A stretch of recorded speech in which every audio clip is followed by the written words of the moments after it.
Now, from the station you count on for local news that matters, this is KSN, your local news at 6. Jalen continues to assert that his confession was not accurate or truthful. However, he does take responsibility for a reckless, tragic accident that resulted in the death of a beautiful child.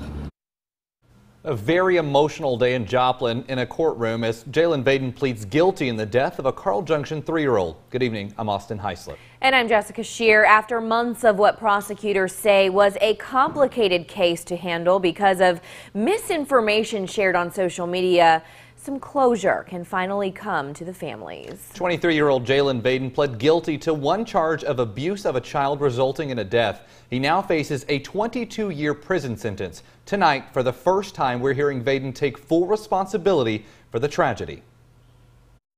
He feels extreme guilt and remorse for all of the families and individuals that continue to grieve for that precious little girl. A packed Joplin courtroom. 23-year-old Jalen Vaden originally pled not guilty in the death of 3-year-old Jada Kyle. Thursday, he took a plea deal and took full responsibility for his actions in a written statement read by his attorney.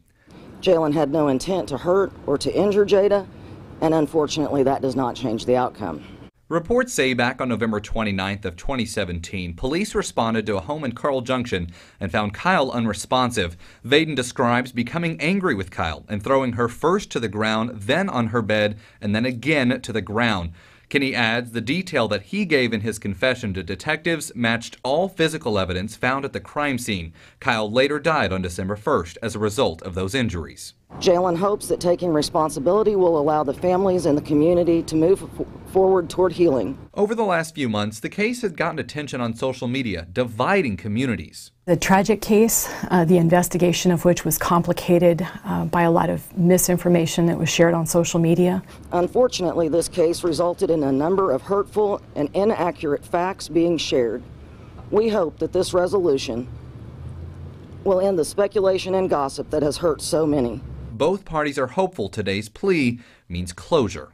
It is our hope that everyone affected by this senseless loss of life will be able to find some peace and closure with the plea agreement that was reached today. There has been enough heartbreak, and Jalen believes it is time to allow these families to heal, hopefully together, for the boys. Community members on social media voiced their opinions on our Facebook page. Melissa says, "I will never believe he hurt anyone." Katie says, "I still don't think he did it." Traisha says, Vaden's sentence should have been longer. While Kyla says 22 years for taking an entire life of a young girl. And Diana says, what is wrong with our justice system? It's never too late for you to weigh in. You can head over to our Facebook page, KSN 16, for this story and more.